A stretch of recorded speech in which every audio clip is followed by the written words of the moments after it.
Welcome back to யாஜுரா வீட்டில் ஆன்மீக channel. Hi, எல்லாரும் எப்படி இருக்கீங்க? நீங்கள் நம்ம சேனலை சப்ஸ்கிரைப் பண்ணலைன்னா சப்ஸ்கிரைப் பண்ணிருங்க. நான் எப்போதுமே அன்னதானம் செய்யணும்னு நினைத்து கொண்டே இருப்பேன். என் கையால் சமைச்சு பசியோடு இருக்கிறவங்களுக்கு கொடுப்பது என்னுடைய ஆத்மா திருப்தி அடைகிற மாதிரி இருக்கும்.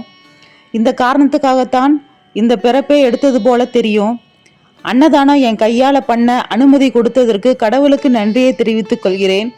இந்த பதிவு நான் பெருமைக்காக எடுக்கலை. அன்னதானம் பற்றி எல்லாரும் தெரிஞ்சுக்கணும் தான். நம்ம கையால் சமைச்சு பசியோடு இருப்பவங்களுக்கு கொடுத்து பாருங்க. உங்கள் ஆன்மா மிகவும் சந்தோஷப்படும். ஒவ்வொரு தானத்திற்கும் ஒவ்வொரு விதமான பலன் உண்டு. ஆனால் பலனை எதிர்பார்த்து தானம் செய்வதால் எந்த பலனும் இல்லை. ஒவ்வொரு மனிதனுக்கும் ஒவ்வொரு பிரச்சனை புதுசாக உருவாகிட்டே இருக்கும். அது அவங்கவுங்க கர்மாவை பொறுத்து தான். கர்மாவை கழிக்க அன்னதானம் பண்ணலாம். என்னுடைய ஹஸ்பண்ட் எனக்கு ரொம்ப ஹெல்ப் பண்ணுவாங்க. நான் அடுப்பில் வச்சு சமைச்சிடுவேன். நான் தயிர் சாதம் ஏன் செஞ்சேன்னா, எங்கள் ஊர் பங்குனி பொங்கல் விழாவில் நிறைய மக்கள் வெயில் நேரத்துலையும் அம்மனை தரிசிக்கவும் நேர்த்திக்கடன் செலுத்தவும் வருவாங்க. அவங்களுக்கு தயிர் சாதத்தில் மாதுளை பழம் திராட்சை பழம் சேர்த்து வெயிலுக்கு கொஞ்சமாவது இதமாக இருக்குன்னு செஞ்சேன். அன்னதானம் போல் இந்த உலகத்தில் வேற எதுவும் இல்லை. உணவின்றி தவிப்பவர்களுக்கு நம்ம தேடி போய் உணவு தரலாம். அப்போ ஏழைகளுக்கு உணவு கொடுத்தாலே நம்முடைய கர்மா கழிஞ்சிடுச்சுன்னு நினைக்காதீங்க. கடவுளுக்கு தெரியும் நம்ம யாருன்னு, எப்படிப்பட்ட ஆளுன்னு, நம்ம எதற்காக இப்பிறவியில் அவதாரம் எடுத்தோம்னு. பொதுவாக கர்மா கழிப்பதற்கு தான் இந்த பிறப்பே. இறந்த ஆத்மாக்கள் நிலாவுடைய ஒளியில் உள்ள அமிர்தத்தை தான் உணவாக எடுத்துக்கணும்னு சொல்லுவாங்க. அமாவாசை அன்னைக்கு நிலா தெரியாதனால பசி தாங்காம அவங்கவுங்க வீட்டை தேடி வருமா. அதனால தான் அமாவாசைக்கு படையல் செய்யறாங்க.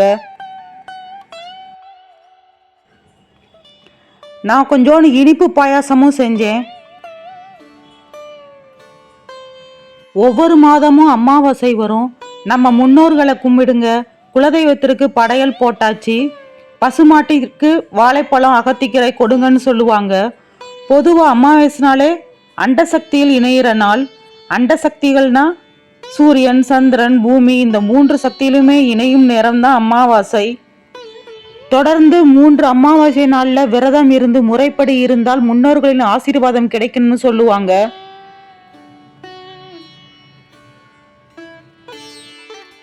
இனிப்பு பாசிப்பருப்பு பாயாசம் செஞ்சுட்டு ஒரு வாளியில் நிறச்சிட்டேன்.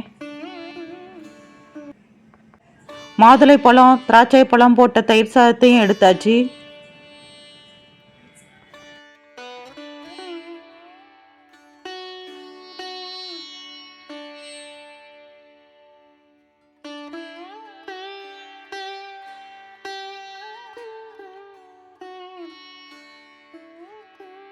எங்கள் ஊர் மாரியம்மன் கோவில் திருவிழாவில் இன்று அக்கினி சட்டி ஏந்தி அம்மனுக்கு நேர்த்திக்கடன் செய்வாங்க.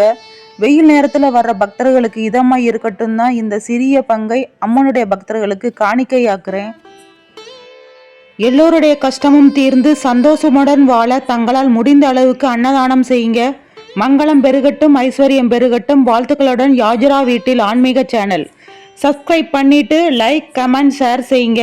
இது போன்ற வேறொரு பதிவில் சந்திப்போம். தேங்க்யூ ஃபார் வாட்சிங்.